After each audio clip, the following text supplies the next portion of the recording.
अस्सलामुअलैकुम, मैं हूँ आयशा जुल्फ़िकार, मेरे साथ हैं शुमाइला चौधरी और आपको प्रोग्राम में खुश आमदीद कहते हैं। सुनो न्यूज़ की special transmission world cup game उठा दो आप देख रहे हैं। जनाब, आईसीसी क्रिकेट वर्ल्ड कप का आज 10वां मैच लखनऊ में जारी है और ऑस्ट्रेलिया और जनूबी अफ्रीका आमने सामने हैं। आज के मैच को भी वर्ल्ड कप के बड़े टाकरों में से कहा जाता है क्योंकि ऑस्ट्रेलिया ने जनूबी अफ्रीका के खिलाफ जो टॉस जीतकर पहले बॉलिंग का फैसला किया है, लेकिन अगर दोनों की ओवरऑल पहले मैचेस को देखा जाए तो बैलेंस टीमें हैं दोनों। अभी भी जनूबी अफ्रीका की बैटिंग जारी है और कुछ ही देर में पहली इनिंग भी कंप्लीट हो जाएगी। इरफान ज़हीर हमारे साथ मौजूद हैं, उनसे आज के मैच के हवाले से तज्जिए और तबसरे लेते हैं। इरफान, सबसे पहले तो आप जो डिसीजन था टॉस जीतकर पहले फील्डिंग का, उसको कैसे देख रहे हैं? लग रहा है कि ऑस्ट्रेलिया ने जनूबी अफ्रीका को 1 रन तक रोक लिया है। बिल्कुल, इसको ओवरऑल डिसीजन के हवाले से अगर बात करें तो 2 फैक्टर हैं इसके। सबसे पहला डिसीजन तो आप जो पिच होती है उसको देख के फिर डिसाइड करते हैं हमने क्या करना है। पिच जो है इसकी अगर थोड़ी सी मैं हिस्ट्री बताना चाहूँ तो ये काफ़ी बुरी पिच पहले पिछले पास में बनी, जिसकी वजह से क्यूरेटर को सैक कर दिया गया था। अच्छा, और फिर न्यू क्यूरेटर आए, उन्होंने ये वैसे भी दोबारा रीडू किया गया पूरे स्टेडियम को, दोबारा से नया बना है स्टेडियम भी, पिच भी बिल्कुल न्यूली प्रिपेयर्ड है। तो अभी इस पे ऐसा कोई मैच नहीं हुआ न्यू पिच के ऊपर। तो ये पहला मैच है फिर इसका? न्यू पिच के ऊपर ये पहला मैच है जो रीडू किया गया। न्यू क्यूरेटर ने नई पिच बनाई है तो ये उसके बाद जो है ये पहला मैच है। तो आपको पहले ओबियसली आइडिया नहीं होता, फिर जब आप विकेट देखते हो फिर आप डिसाइड करते हो क्या होना चाहिए। विकेट हमें नजर आ रही है, बिल्कुल बैटिंग शॉट है, हल्का सा घास छोड़ा गया है, वो इसीलिए छोड़ा गया है कि बॉल अच्छा बैट पे आता है। जैसे इंग्लैंड की कंडीशन की बात करें, ऑस्ट्रेलिया या न्यूजीलैंड, उधर अगर घास थोड़ा सा भी हो, क्योंकि ऑलरेडी सरफेस हार्ड होता है पिच का, सॉइल हार्ड होती है, क्ले हार्ड होता है, तो उस पर अगर घास होता है तो बॉल सीम और स्विंग बहुत करता है। बट सब कॉन्टिनेंट के पिचेस में अगर थोड़ा सा घास छोड़ा जाए तो आपकी स्पिन को वो खत्म करता है, जो स्पिनर को मदद मिलती है वो उसको रोक देती है चीज़।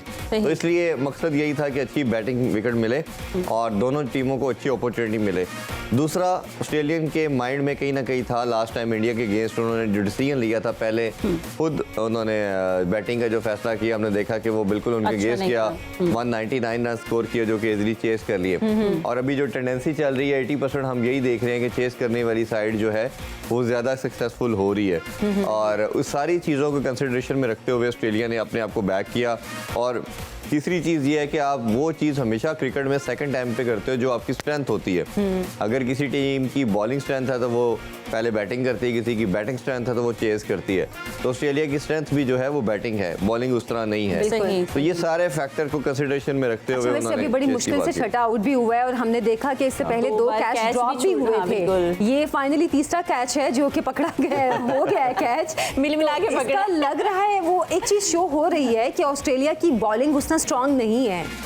देखिए, फास्ट बॉलिंग तो उनकी शायद दुनिया की वन ऑफ द बेस्ट कहा जाए तो बिल्कुल कहना गलत नहीं होगा। हमने कल परसों भी बात की, आज सुबह भी बात की प्री ट्रांसमिशन में कि स्पिनर में लैग करते हैं। आप भारत जैसी सब कॉन्टिनेंट की जब कंडीशन में आते हैं तो आपको एक प्रॉपर रेगुलर स्पिनर के साथ आना पड़ता है। एडन ज़ैम्पा जो है वो एक स्पिनर तो है बट वो रिस्ट स्पिनर है, T20 टाइप की बॉलिंग करते हैं, रन कंटेन करने के लिहाज से वो बॉलिंग करते हैं। बहुत कोई उनकी बहुत स्विंग नहीं होती, टर्न नहीं होती। लेग ब्रेक बॉलर तो हैं लेकिन बट अगेन वो रिस्ट इस तरह की थ्रो करते हैं कि बहुत ज़्यादा मूव नहीं करती बॉल उनकी, और वो समहाउ जैसे आपकी बॉल सीधी या थोड़ा बहुत डेविएट करती है, तो इस लिहाज से वो बहुत बड़ा इम्पैक्ट पैदा नहीं कर रहे। फिर आप दूसरा बॉलर के तौर पे हम देख रहे हैं कि मैक्सवेल है, आल्दो कि उन्होंने डीकॉक को आउट किया बट वो थोड़े अनलकी रहे।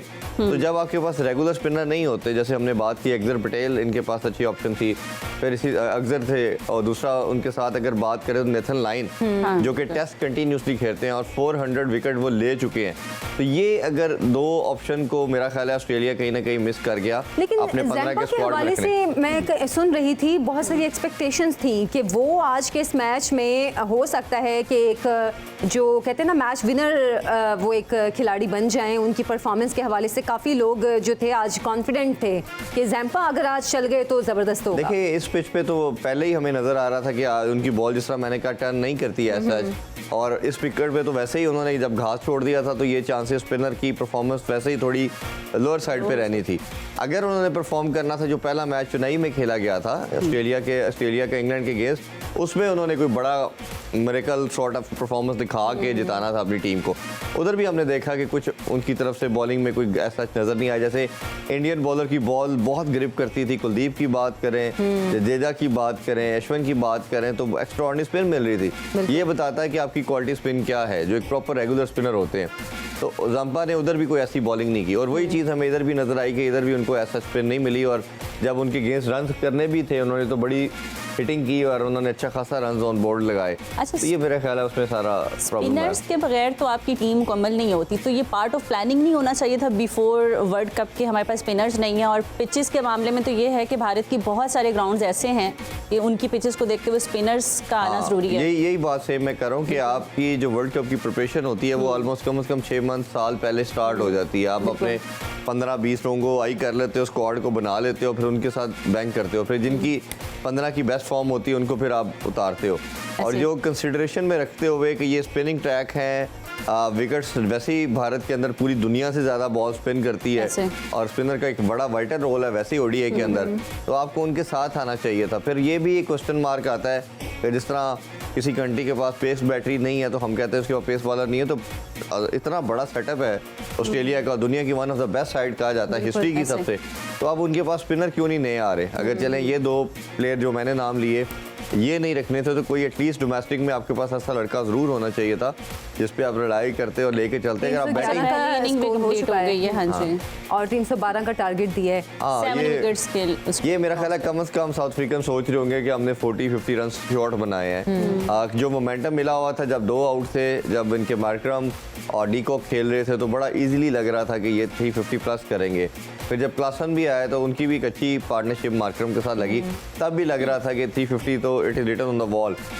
बट हम जैसे देखा कि मार्करम आउट हुए, वेरी नेक्स्ट ओवर में क्लासन भी आउट हो गए, तो जो एक मोमेंटम था वो एकदम उनका बैठ गया और ये फिर अभी बड़ी मुश्किल से 300 हुए हैं। अभी भी पैचेस वगैरह अगर पहले पकड़े जाते तो शायद 300 भी ना होता। तो ये क्या सेफ स्कोर हो सकता है चेस करने में? ये कितना देखिए होगा? अभी मेरा ख्याल है 50-50 पे आ गए हैं वो, जो एक हमने पहले मैच पे बात की थी, अगर 350 प्लस कर जाते तो 70-30 पे साउथ अफ्रीका लेके आ सकता था अपने रेशो को। बट वो जो उन्होंने कम रन बनाया वो, और जिस तरह हमने विदाउट एनी टेकिंग रिस्क हमने श्रीलंका के अगेंस्ट टोटल को चेस किया, तो मेरा ख्याल है Australian would be very happy कि हम साउथ अफ्रीका के पास क्या स्पिनर्स, उसके स्पिनर्स के हवाले से आप क्या कहेंगे कि उनके पास अच्छे स्पिनर्स हैं जो कि गेम को, इस स्कोर को रोक सकें इनके? बिल्कुल, उन्होंने आज एक और एडिशन तबरेज शमसी की है, वो भी कुलदीप की तरह ब्रेस्ट स्पिनर है और बड़ा शानदार किस्म का वो करते हैं, बॉलिंग करते हैं। उनके पास गुगली भी है, लेग ब्रेक भी है, फ्लिपर भी उनका अच्छा है, आमन, तो उनके पास भी सारी बॉल्स हैं। और उनका अगर देखा जाए तो जो रिसेंट स्टैट्स है तो बड़ी शानदार T20 और ओडीआई के अंदर परफॉर्मेंस है। महाराज जो हैं वो फिंगर स्पिनर हैं, उनकी भी बॉल काफ़ी अच्छी खासी ब्रेक करती है, बट शायद इतनी ज़्यादा इस पिच के ऊपर मुझे ब्रेक नज़र नहीं आ रही। बट ये देखना पड़ेगा, हमने अभी वेदर के स्टैट्स भी देखे थे तो उसमें ड्यू फैक्टर भी ऐसा नहीं आ रहा, बहुत कम चांसेस है। अगर आया भी तो शायद कम ही मिले। हाँ, तो अगर आया भी तो काफ़ी लेट नाइट आने के चांसेस है, तो ये स्पिनर के लिए अच्छा साइन है कि एटलीस्ट उनको ये आइडिया है कि हमें ड्यू बॉदर नहीं करे, क्योंकि ड्यू आ जाती है तो फिर तो स्पिनर का रोल ही खत्म हो जाता है। चलिए इस पे भी अभी मजीद भी बात करेंगे, अभी एक ब्रेक का टाइम हुआ है, ब्रेक से हम वापस आएंगे और मैच के हवाले से हमारी डिस्कशन जारी रहेगी। Stay with us. जी वेलकम बैक।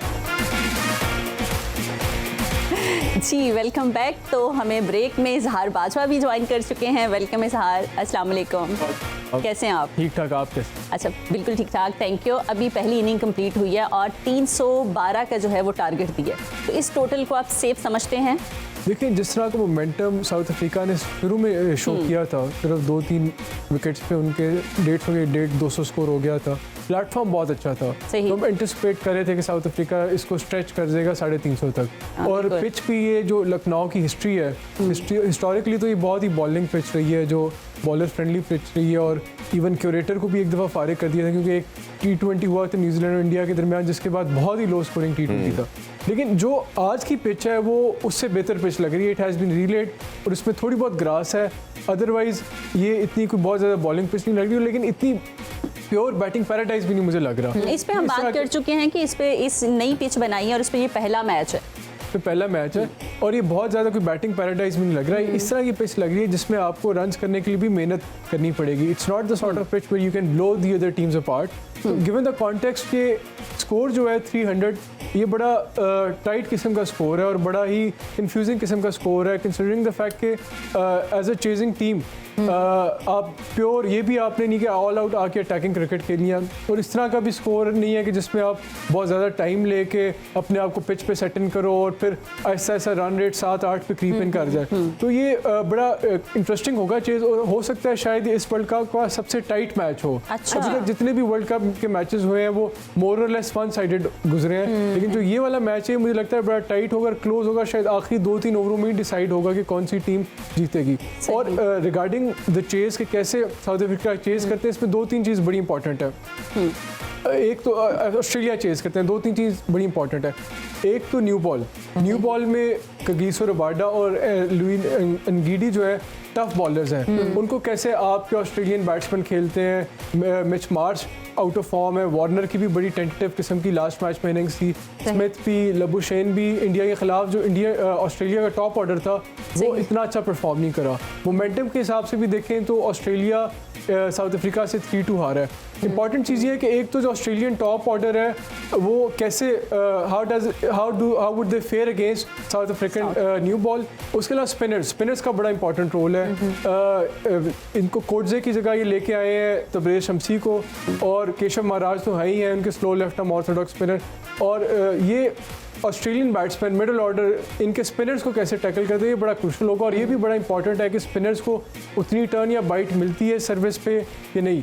आपने देखा होगा कि ऑस्ट्रेलिया की बॉलिंग में भी मैक्सवेल ने तो बहुत अच्छी बॉलिंग कराई, उन्होंने बतौर फिंगर स्पिनर उन्होंने 30-35 रन पे 2 विकेट्स ली, जबकि जैम्पा उसको काफ़ी मार पड़ी। तो ये डिपेंड करता है कि जो साउथ अफ्रीका के स्पिनर्स हैं वो कितनी अच्छी बॉलिंग कराते हैं ऑस्ट्रेलिया के मिडिल ऑर्डर के खिलाफ। और ऑस्ट्रेलिया के जो मिडिल ऑर्डर है, जो लास्ट मैच था उनका इंडिया के खिलाफ, उसमें जडेजा और यादव और अश्विन ने बहुत ज़्यादा ट्रबल किया था इनको, ऑस्ट्रेलिया के टॉप ऑर्डर मिडिल ऑर्डर को, और बहुत ज़्यादा रन नहीं बनाने दिए थे। तो ये भी इंटरेस्टिंग हुआ कि ऑस्ट्रेलिया के बैट्समैन जो साउथ अफ्रीका की स्पिन है और नेचुरली इतनी अच्छी स्पिन तो नहीं है जितनी इंडिया की स्पिन है, उसको कैसे वो टैकल करते हैं। अच्छा, जैसे कि कुछ दिन पहले भी हम बात कर रहे थे और इरफान भी कह रहे थे कि ये जो यूरोप में खेलने वाले ज़्यादातर टीम्स होती हैं वो एशिया के जो कंडीशंस हैं उसमें उनको थोड़ी सी मुश्किलात पेश आती हैं, लेकिन साउथ अफ्रीका का हमने देखा है वो ऑन एंड ऑफ खेलते रहे हैं, पाकिस्तान में भी, इंडिया में भी, या बाकी एशियन कंट्रीज़ में भी वो खेलते रहे हैं।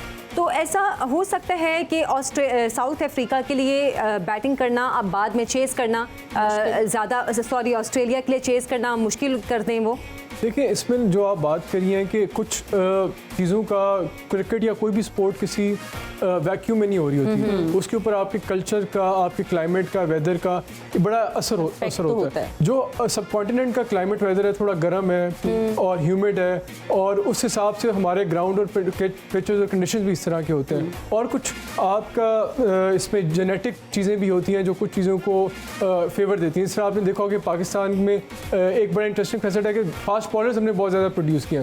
उसके पीछे जो जब हम रिसर्च करते हैं तो टेप बॉल का बड़ा रोल है। यहाँ पे टेप बॉल बड़ी क्रिकेट खेली जाती है। टेप बॉल में जो बॉलिंग स्पिन बॉलिंग तो करा नहीं सकते, फास्ट बॉलिंग ही होती है, और उसमें आपने ज़्यादा से ज़्यादा तेज़ बॉल करा के बैट्समैन को बीट करना होता है। इस वजह से एक ये इसको कंसिडर किया जाता है कि जो टेप बॉल ज़्यादा खेली है इसलिए हम फास्ट बॉलर ज़्यादा। इवन हारिस रूफ ही used to play tape ball. तो इस तरह जो कंडीशंस होते हैं या क्लाइमेट होता है वो अफेक्ट नेचुरली इस कुछ चीज़ों को जो आपके खिलाड़ियों का जो मेकअप होता है उसको अफेक्ट करता है। सही। और टैलेंट को भी इफेक्ट करता है। इस वजह से जो स्पिनर सब कॉन्टिनेंट के कंडीशन है स्पिनर को सूट करते हैं, हम प्रोड्यूस भी ज़्यादा स्पिनर्स करते हैं और स्पिनर्स को खेलते भी बहुत अच्छा है हमारे फास्ट बॉलर।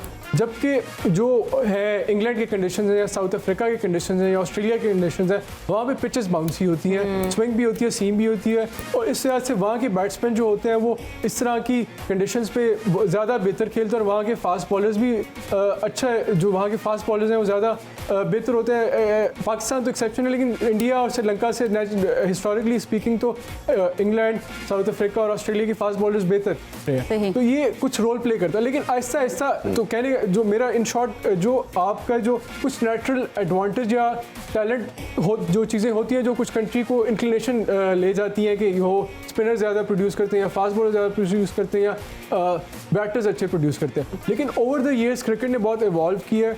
अब फ्रेंचाइज क्रिकेट पूरी दुनिया में खेली जा रही है, जिसमें बिग बैश भी है, IPL भी है, PSL भी है, 100 भी है। तो उस वजह से जो ये ऐसे क्रिकेटर्स जो एक एलियन कंडीशंस पहले कंसिडर की जाती थी, क्योंकि पहले ज़्यादा डोमेस्टिक मतलब यूज्ड टू हो गए हैं वो यूज्ड टू हो गया है, तो वो काफ़ी हद तक कवर अप तो हो गया है। लेकिन फिर भी जो एक नेचुरल टैलेंट होता है, ये नेचुरल टेंडेंसी होती है, नेचुरल एडवांटेज होता है किसी इलाके के खिलाड़ियों को, किसी कमांड पे, किसी स्किल पे।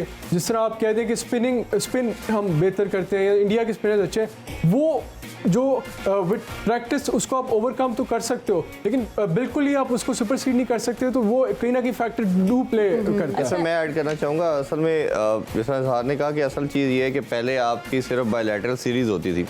तो बायलैटरल सीरीज़ में आपका एक कंट्री में या दूसरे कंट्री में या कंडीशन में जाने का चांस साल 2 साल के बाद होता था, तो आपके पास अपॉर्चुनिटी कम होती थी, फिर कुछ सारा स्क्वाड नहीं जाता, कभी कुछ गए। तो ये जो लीग क्रिकेट का कॉन्सेप्ट है, इसने दुनिया को या प्लेयर्स को एक बड़ी अच्छी अपॉर्चुनिटी दी है कि आप सारी दुनिया में जाके खेलते हैं। अगर आप देखा जाए तो साउथ अफ्रीका के 90% प्लेयर, इनके अलावा भी ये तो भी टीम के लड़के हैं, वो भी IPL खेलते हैं। और IPL नॉर्मली 1.5 मंथ का, क्योंकि साउथ अफ्रीकन तो आते रहते हैं इन लीग्स को खेलने के लिए जी, और 1.5 मंथ का होता है। और मुझे अच्छी तरह याद है लास्ट ईयर हमारे इनके साथ सीरीज थी, हम साउथ अफ्रीका, हमारी टीम गई थी, तो वो सीरीज को छोड़ के लड़के IPL में चले गए। अच्छा। और इवन उस पर बड़ी फिर डिबेट भी हुई ICC के रोल के ऊपर, क्योंकि ये जो TT साइन हुआ है ICC का विद द टीम्स, उसमें बड़ा क्लियरली मेंशन्ड है कि अगर आपकी नेशनल ड्यूटी है तो आप उसको प्रेफरेंस देंगे और जो दूसरी लीग क्रिकेट है उसको बाद में देंगे। तो इनके साउथ अफ्रीका के बोर्ड के ऊपर भी क्वेश्चन मार्क आया कि आपकी कंट्री नेशनल टीम मैच खेल रही है दूसरी होम साइड अपनी गेस्ट टीम के साथ, और आप एज ए होस्ट उसको कर रहे हो, तो कैसे आपके प्लेयर कुछ मैच खेल के और IPL में जा सकते हैं डोमेस्टिक प्लेयर की हद तक। तो चले सम अंडरस्टैंडेबल है कि उनको पैसा ज़्यादा मिल रहा है, उनका इंटरेस्ट उस चीज़ में ज़्यादा है, बट ये सारा चेक एंड बैलेंस या स्क्रूटनी इसकी रखनी किसने है? उनके बोर्ड ने रखनी है। ये तो बहुत ज़रूरी है। हाँ, तो वो बड़ा उसमें प्रॉब्लम है। फिर अगेन लड़कों का एक्सपोजर अब हमने देखा with the passage of time बहुत ज़्यादा बढ़ गया है।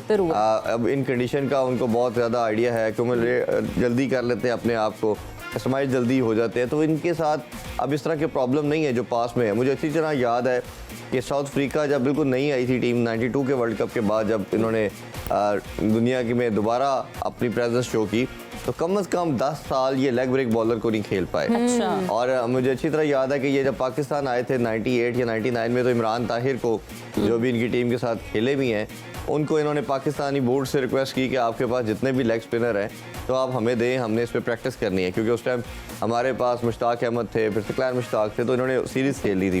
तो नेट बॉलिंग जब इन्होंने की तो इन्होंने देखा कि यार हमारे कंट्री में तो स्पिनर भी कोई नहीं है, तो इमरान ताहिर को फिर ये साथ ले गए। उसके बाद फिर इन्होंने अपने पास वो एक सर्टन पीरियड होता है 4-5 साल का, वो पूरा किया और फिर नेशनलिटी दी साउथ अफ्रीका की, और फिर ये इन्होंने उनके डोमेस्टिक साथ खेलते रहे और फिर टीम में उनके साथ प्लेयर भी खेले। तो ये अब देखें वक्त के साथ जितने देखें किसी टीम की क्वालिटी को आपने गेज करना है तो आप उस टीम की बॉलिंग लाइनअप देख लें। आप जितनी, क्योंकि 90% या 95% आपने जो नेट प्रैक्टिस करनी होती है आपने उन्हीं प्लेयर के साथ करनी होती है। अगर हम एरा को याद करें 99 से लेके 2010-11 तक, तो ऑस्ट्रेलिया एक ऐसी साइड थी जो अनबीटेबल थी। ऐसा ही है। वो रीजन क्या थी? रीजन ये थी कि वो जब प्रैक्टिस किन पे करते थे, शेन वॉर्न पे, मैकग्राथ पे, ब्रेटली पे, ठीक है, गिलेस्पी पे। तो जब आपके पास इस तरह का पावर हाउस किस्म का आपके बॉलर का है और जो दुनिया के किसी टीम को उड़ा देते हैं, जब आपके बैटर भी सारा टाइम उसी पे प्रैक्टिस कर रहे हैं, तो आपकी क्वालिटी तो आएगी। और इसी तरह हम अपनी 90s की टीम देखें जो दुनिया की सबसे बेस्ट टीम थी, तो किस लड़के हमारे इंजमाम, सईद अनवर, आमिर सुहेल, रमीज राजा किन पे प्रैक्टिस करते थे? वसीम अकरम पे, वकार यूनस पे, ठीक है, आकिब जुवैद पे।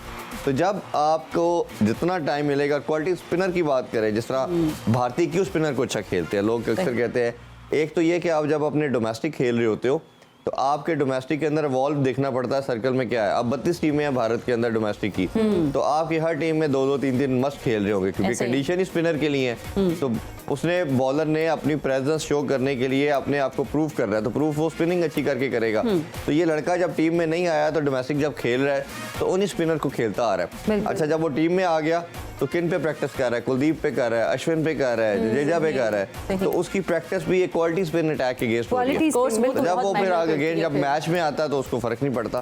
तो हमारा अभी जो प्रॉब्लम आ रहा है ना, हम भी कल शायद आपको याद होगा हमने डिस्कशन की थी कि हमारे जितने बैटर हैं वो ऑफ द हैंड स्पिनर को रीड कर रहे हैं, ऑन द पिच नहीं कर, ऑन द पिच कर रहे हैं, ऑन द हैंड नहीं कर रहे, क्योंकि स्पिनर को जब आप ऑन द हैंड करते हो तो आपको पहले पता होता है कि बॉल गुगली आ रही है, लेग ब्रेक हो रही है, फ्लिपर है, आप बैट्समैन तैयार होता है, उसके लिए शॉट सिलेक्शन मसला नहीं होता।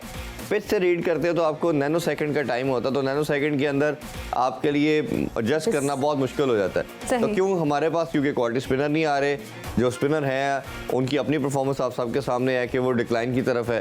तो ये छोटी छोटी चीज़ें होती हैं जो किसी भी टीम को अपलिफ्ट करने के लिए, उनके मैकेनिज्म को डिफाइन करने के लिए बड़ी ज़रूरी होती है। अच्छा इरफान, यहाँ पे मैं थोड़ी सी बात इंडिया के और अफगानिस्तान के मैच के हवाले से भी करना चाह रही थी, क्योंकि कल हम नहीं कर सके थे इस पे बात। अफगानिस्तान मुसलसल शिकस्त अफगानिस्तान को फेस करना पड़ रही है। वर्ल्ड कप में अब अफगानिस्तान की एक तो पोजीशन क्या होगी, और दूसरा हम देख रहे हैं कि इंडिया की फतूहात भी हैं, वो भी बढ़ती जा रही हैं। पाकिस्तान का जो आगे इंडिया के साथ मैच है वो कितना मुश्किल होने जा रहा है। हमने पहले भी जो मैच देखा पाकिस्तान और इंडिया का, हमने देखा कि हमारे खिलाड़ी प्रेशर में आ गए थे। अब ये चीज़ें मज़ीद प्रेशर बढ़ा रही हैं। देखिए आयशा, इसमें दो चीज़ें हैं। एक तो ये है कि जो वर्ल्ड कप जैसा बड़ा इवेंट जो फैसेट उसका कहना चाहिए वो यही है कि आपकी टीमों की इंडक्शन होती है, वो भी पूरा 4 साल वेट करके उसमें आती हैं। अब एक तो ये है कि टीमों को बढ़ाने की भी बात की जा रही है कि अभी 10 टीमें हैं तो नेक्स्ट वर्ल्ड कप में इसको 14 किया जाएगा, इस पे बात की जा रही है। अगर हम फीफा से रिलेट करें तो इससे बड़ी स्पोर्ट तो फीफा ही है। फीफा में 32 टीमें वर्ल्ड कप में पार्टिसिपेट करती हैं, तो आपने अपॉर्चुनिटी बाकी तमाम नेशन को भी देनी होती है। लेकिन बड़ा वैलिड क्वेश्चन इस पार्ट पे है कि जब ये 6 टीमें तगड़ी हैं, 4 हल्की हैं, जैसे अफगानिस्तान है, बांग्लादेश है, नीदरलैंड है या श्रीलंका है, तो आप इनके साथ जब खेल रहे हैं तो 90% और 95% आपको पता है कि ये वन साइडेड दूसरी टीम ने जीत जाना है, और वो कुछ खास कर भी नहीं रहे। अब अफगानिस्तान का ये तीसरा वर्ल्ड कप और एक विक्ट्री उनके क्रेडिट पे है। इट्स मीन कि they are playing below par. तो वो आपने अपने आप को किस तरह एक्सुबरेट करके हाईलाइट करना है, दुनिया को बताना है कि यस वी आर हियर, हम आपको टफ टाइम दे सकते हैं। वो कहीं से जो मैं बात करता हूँ एनर्जी, वो पैशन, वो फड़क, वो भी नजर नहीं आती ना, और खास तौर पे मुकाबला तो नजर नहीं आना चाहिए। हाँ जी बिल्कुल, वो इवन बाकी मैचेस भी उनके आप देखें तो कुछ ऐसी हमें नजर नहीं आई। इवन अफगानिस्तान से वो बहुत बुरी तरह हार गए। तो लेकिन आप इन टीम्स को कुछ करना पड़ेगा, इनको देखना पड़ेगा। अब ये they are not new one. Afghanistan को 15 साल ऑलमोस्ट हो गए हैं खेलते हुए, बांग्लादेश को ऑलमोस्ट 28-29 साल हो गए हैं। तो बट डिस्पाइट ऑफ इट, अगर ये उसी तरह की एक मीडियोकर मेंटालिटी माइंडसेट के साथ खेलते रहेंगे तो मेरा ख्याल है इनसे आगे तो शायद मुझे फ्यूचर में नज़र आ रहा है कि ये नीदरलैंड की बात कर लें, स्कॉटलैंड की बात कर लें, आयरलैंड ने अच्छा पास में परफॉर्म किया हुआ है, ये टीम शायद इनसे आगे निकल जाएंगी। तो ये बड़ा एक अलमिया, और मैं तो उसको गेज करता हूँ फैंस के उसके इंटरेस्ट के लिहाज से। अब एक बंदा जिसने 8 घंटे टीवी को ऑन करके मैच देखना है, अब हमारी तरह के क्रेजी लवर तो नहीं सारे होंगे ना, वो हमने तो चले उस अपने पैशन में देखना है। 90% तो ये होंगे जो इसमें एंटरटेनमेंट डिमांड कर रहे हैं। अब अगर आप उसको एंटरटेनमेंट पॉइंट ऑफ व्यू से देखें तो उसको क्या लगेगा, ये 150 पे आउट हो रहे हैं, 160 बना रहे हैं। अच्छा बैटिंग दूसरी टीम करने आई है, वो 400 बना रहे हैं, वो 200 रन से हार गए, वो 250 रन से हार गए, तो उनका भी इंटरेस्ट डेवलप नहीं होगा। वो कह रहे हैं क्या बोरिंग गेम हो रही है, कोई अच्छा इंटरेस्ट ही एक नहीं है। फायदा हुआ है कि अफगानिस्तान की वजह से रोहित शर्मा के जो है ना वो रिकॉर्ड बन गए हैं, सेंचुरीज के भी और सिक्सर्स के भी। नहीं सिर्फ उनकी वजह से नहीं बने, उन्होंने पिछले कई सालों से कल तो उनके बने हैं ना 554 की जो उन्होंने छक्कों का रिकॉर्ड बनाया अपना। वो एक मैच में नहीं ना बनाया, वही तो मैं कह रहा हूँ पूरे कैरियर की। नहीं होता तो वो फिर 553 ही रहते। ऑब्वियसली रोहित शर्मा को जितना हम प्रेज करें, अप्रिशिएट करें वो कम है। का रिकॉर्ड तो बना दिया क्रिस गेल का उन्होंने रिकॉर्ड ब्रेक किया, उन्होंने अपने कैरियर में जो छक्के लगाए थे उसको ब्रेक किया, ये बहुत बड़ी बात है। और जिस तरह की एक लेजी एलिगेंस उनसे एसोसिएट की जाती है, क्लास एसोसिएट की जाती है, इधर आपको एक क्वेश्चन मार्क आएगा हमारे थिंक टैंक के ऊपर भी कि आप जब आपका कोई मैच विनर होता है आप उस पर बैंक करते हो। अब देखिए रोहित शर्मा पिछले मैच में 0 में आउट हुआ, इधर उन्होंने बड़ी शानदार सेंचुरी कर दी। इसी तरह हमारे जो बैटर भी है उनको भी देखना पड़ेगा कि हो जाता है क्रिकेट में आप रन नहीं करते, बट आपको जब खेलना तो फिर बड़ी इनिंग्स खेलनी है। हम फखर से यही एक्सपेक्ट करते थे कि फखर जब खेलेगा, चले 2, 4, 6, 8 इनिंग्स खराब हो गई, फिर एक बड़ी इनिंग्स आएगी जो कि नहीं आ रही। तो होता बैड पैच भी होता, बट कहीं ना कहीं आपको मेंटली स्ट्रांग होना पड़ेगा, और जब आप मेंटली स्ट्रांग होते हो तो फिर ऑब्वियसली आप अपने ये तमाम जितने भी जो शेल्स होते हैं इनसे आप बाहर निकल के आप डोमिनेट कर पाते हो। तो ये कई छोटे छोटे एरियाज हैं जिसमें हमें काम करने की ज़रूरत है, बट मेजरली चीज़ों को ऑब्वियसली आप इम्प्रूव करें। और एक जो रोहित शर्मा की आपने छक्कों की बात की, दुनिया में पाकिस्तान पहली साइड बन चुकी है जिसने 1000 बॉल्स खेली हैं पावर प्ले में, बस छक्का कोई नहीं लगाया। ये बड़ी सरप्राइजिंगली एक वेयर्ड चीज़ है। और क्यों हमने और मैच भी जीते हम। अब दुनिया देखे जिस तरह क्रिकेट हो रही है 350-400 की बात करती है, हम 300 के तक की बात करते हैं और बड़ी अचीवमेंट समझते हैं। और ये पॉसिबल नहीं है कि आप कैचअप करना चाहें अगर इंटरनेशनल स्टैंडर्ड को, तो आप बोर्ड पे 350-400 लगाना, तो आप छक्के ना मारे, छक्के तो मारने पड़ेंगे आपको, पावर हिटिंग करनी पड़ेगी। अगर बात करें साउथ अफ्रीका की टीम की तो बड़ी मजबूत टीम है, और ओवरऑल अगर इनके स्टैट्स की बात भी करें साउथ अफ्रीका और ऑस्ट्रेलिया के head to head world cup की, तो टोटल इन्होंने 6 खेले हैं जिसमें से 3 ऑस्ट्रेलिया ने और 2 जो है वो साउथ अफ्रीका ने विन किए हैं। और ओवरऑल जो है ओडीआई की बात करें तो 108 में से 50 जो है वो ऑस्ट्रेलिया और 54 जो है वो साउथ अफ्रीका ने। क्या ऐसी वजह है कि साउथ अफ्रीका इतनी मजबूत टीम होने के बावजूद भी कभी टाइटल अपने नाम नहीं कर सके? देखिए, जो इरफान भाई बात कर रहे थे कि ऑस्ट्रेलिया ने एक एरा में क्रिकेट को प्योर डोमिनेट किया, वो 99 से लेके 99 में का वर्ल्ड कप जीते, 2003 का जीते, 2007 का वर्ल्ड कप जीते, 2010 के एरा तक ऑस्ट्रेलिया ने प्योरली डोमिनेट किया। लेकिन जो सेकंड साइड थी जो सबसे ज़्यादा कंपेटिटिव रही इस दौरानिए में साउथ ऑस्ट्रेलिया की, that was south Africa. South Africa on paper तो हमेशा उनके पास जैसे खिलाड़ी रहे हैं, हर्शल गिब्स जैसे, गैरी कस्टन जैसे, एलन डोनाल्ड जैसे, जॉन्टी रोड जैसे, लांस क्लूजर जैसे बहुत लेजेंड्स खेलते रहे साउथ अफ्रीका के लिए हमेशा। उनका प्रॉब्लम ये रहा कि बायलैटरल सीरीज़ में शायद वो ऑस्ट्रेलिया से भी ज़्यादा बेहतर परफॉर्म करते थे और ज़्यादा कॉन्फिडेंट होते थे, लेकिन जब कोई बड़े टूर्नामेंट्स आते थे उनमें एक चोकर का टैग उनके साथ एसोसिएट हो गया, और ये ऐसे कुछ साइकोलॉजिकल चीज़ें होती हैं जिससे टीम को ओवरकम करना बड़ा मुश्किल होता है। आप जैसे देखें हमारे साथ भी यही हुआ है इंडिया पाकिस्तान के साथ। इंडिया के खिलाफ जो हमारा वर्ल्ड कप का रिकॉर्ड है, ये तो अब जाके आपने देखा होगा कि 2010 के बाद का डेकेड है, इसमें इंडिया की टीम ने पाकिस्तान की टीम से बेहतर होगी। अदर हिस्टोरिकली देखें 80s में 90s में, इवन जो 2000 से लेकर 2010 का एरा था उसमें भी पाकिस्तान की टीम इंडिया से बहुत बेहतर थी। आपके पास वसीम अकरम बकार जैसे बॉलर थे, बैट्समैन आपके पास सईद अनवर जैसे थे, इंजमामुल हक थे, बड़े लेजेंड्स की टीम थी हमारे पास, और हमारी ऑन पेपर इंडिया से टीम बहुत बेहतर थी। लेकिन जब वर्ल्ड कप आता था हम इंडिया से हार जाते थे। हाँ, बिल्कुल। तो इसमें मेरा ख्याल है शायद कोई स्पोर्ट्स साइकोलॉजी का भी रोल है, कुछ इस तरह के है कि कुछ चीज़ें आप एक्सप्लेन कर ही नहीं सकते कि क्या ऐसी वजह है कि आप वैसे बहुत बेहतर परफॉर्म कर रहे होते हो, लेकिन जब एक पर्टिकुलर कॉन्टेक्स्ट आता है, एक पर्टिकुलर इवेंट आता है, शायद आप ओवरथिंक कर जाते हो, या शायद आप you try too hard to get over it, तो इस तरह से आप उसको ओवरकम नहीं कर पाते। और ये भी फोबियास की एक कोई किस्म है। एग्जैक्टली, यही मैं कह रहा हूँ। साउथ अफ्रीका के साथ भी ये हुआ है। आप जो मेरे ख्याल में जब से नए ओडीआई क्रिकेट का अरूज हुआ है वो 90s के एरा के बाद, पहले तो ज़्यादा टेस्ट क्रिकेट पे ही, तब से South Africa has been the number 2 team to Australia. Australia तो बहुत आउट क्लास रही है, उन्होंने डोमिनेट किया क्रिकेट को, खासतौर पे जो 10-15 साल का एरा मैंने भी पहले मेंशन किया। लेकिन South Africa has been close challenges, और ऑन पेपर शायद साउथ अफ्रीका की टीम ऑस्ट्रेलिया से भी स्ट्रॉन्ग रही है, जो खिलाड़ी उनके पास रहे, और बड़ी बैलेंस टीम रही है। लेकिन जब वर्ल्ड कप की बारी आई है वो उसमें चोक कर गया। और इसी तरह इंडिया की टीम भी, पाकिस्तान की टीम भी इंडिया से हिस्टोरिकली बेहतर रही। अब जाके जो 2010 के बाद से हम कह सकते हैं कि इंडिया ने जो पाकिस्तान के खिलाफ रिकॉर्ड है उसको बेहतर किया और पाकिस्तान एडवांटेज हासिल है। लेकिन पाकिस्तान जब इंडिया के खिलाफ वर्ल्ड कप में खेलता है तो वो हार जाता है। चलिए शुक्र है T20 में तो हमने उनको जो एक साइकोलॉजिकल है, मतलब हम T20 बस खेलने वाले रह गए, तो ओवरकम कर लिया, जो दुबई में वो चेज किया रिजवान और रिजवान ने। उम्मीद करते हैं अब ये जिस तरह मैच आ रहा है इसमें हम इस रिकॉर्ड को तोड़ पाए, तो let's see how it goes. अच्छा, ये जो साउथ अफ्रीका और ऑस्ट्रेलिया की जो दोनों टीम्स हैं उनके कॉम्बिनेशन को आप कैसे देखते हैं आज वाली? बिल्कुल, ये बैटिंग के लिहाज से देखा जाए तो दोनों का बैलेंस बड़ा ज़बरदस्त लगता है। दोनों के पास एंकर करने वाले प्लेयर भी हैं, इनिंग्स बिल्ड करने वाले भी हैं, और पावर हिटर भी हैं। खास तौर पे अभी जैसे इनिंग स्टार्ट होने लगी है तो मिचेल मार्श का रोल मैं बहुत देखता हूँ, क्योंकि वार्नर स्टार्ट हो चुकी है जी पहली गेंद अभी हुई है, तो वो ऑब्वियसली वो उनका जो है, मिचेल मार्श को मैं बड़ा हाईली रेट करता हूँ। ये एक ऐसा ऑलराउंडर है हार्दिक पांड्या की तरह, जो बैटिंग भी बड़ी ज़बरदस्त करता है और बॉलिंग भी बड़ी ज़बरदस्त करते हैं। और पावर हिटिंग इनके अंदर एक प्रॉपर पावर हिटिंग वाली है। फिर इस स्टीव स्मिथ का, और अगर लबुशेन की बात करें तो वो इनिंग्स बिल्ड करते हैं और मोमेंटम देंगे आगे उसको फिनिश करने के लिए। इन्होंने आज इंग्लिश को चांस दिया है, जो कीपर इनके बैट्समैन है, वो बड़े आउटस्टैंडिंग है। फिर इसी तरह स्टोइनिस आज वापस आ चुके हैं, इंजरी थी उनको, मैक्सवेल का बड़ा वाइटल रोल है, तो फिनिशर इनके पास पूरा एक पावर हाउस मौजूद है। जैसा मैंने हैविंग सेड दैट कि स्पिनिंग डिपार्टमेंट जो ऑस्ट्रेलिया का था वो लैक करता था, उसी की वजह से इनका पूरी टीम का कम्बिनेशन जो मुझे डिस्टर्ब नज़र आ रहा है।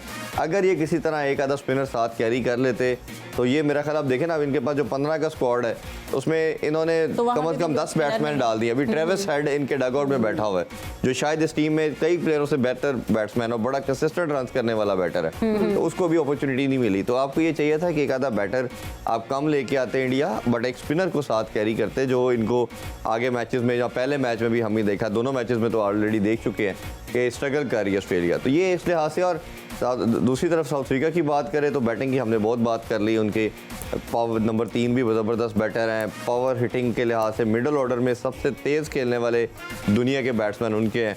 एक स्टैट्स आए थे जिसमें स्ट्राइक रेट में सबसे ऊपर साउथ अफ्रीका है मिडल ऑर्डर में। एवरेज के लिहाज से देखा जाए तो पाकिस्तान नंबर 1 है। बड़ा सरप्राइजिंगली ये एक स्टैट्स हैं कि मिडल ऑर्डर में हमारी सबसे अच्छी एवरेज हमारे पाकिस्तान के मिडल ऑर्डर की। हमें याद पड़ता होगा कि 2 साल हमने बहुत रोया कि हमारे पाकिस्तान का मिडल ऑर्डर बहुत वीक है, तो बट स्टैट्स कुछ और बता रहे हैं। स्टैट्स बता रहे हैं कि हमारी एवरेज सबसे बेहतर है। तो अब जो चीज़ है कि अब इन्होंने आज जो तबरेज़ शम्सी को ऐड किया, मेरा ख्याल है जो इस मैच में मेक और ब्रेक की जो चीज़ होगी वो इनके दोनों स्पिनर होंगे, तबरेज़ शम्सी और दूसरा महराज। अगर ये अच्छी बॉल करती है तो south Africa would be having very good chance. Second inning तो स्टार्ट हो गई, अब देखते हैं किस तरह का गेम चलता है और उम्मीद करते हैं कि कुछ अच्छा ही हमें देखने को मिलेगा। प्रोग्राम का वक्त भी खत्म हो गया। बिल्कुल, प्रोग्राम का वक्त खत्म हो गया और हम इजाजत चाहेंगे रात 11 बजे फन से भरपूर क्रिकेट मस्तियां देखना ना भूलिएगा। अल्लाह हाफिज़।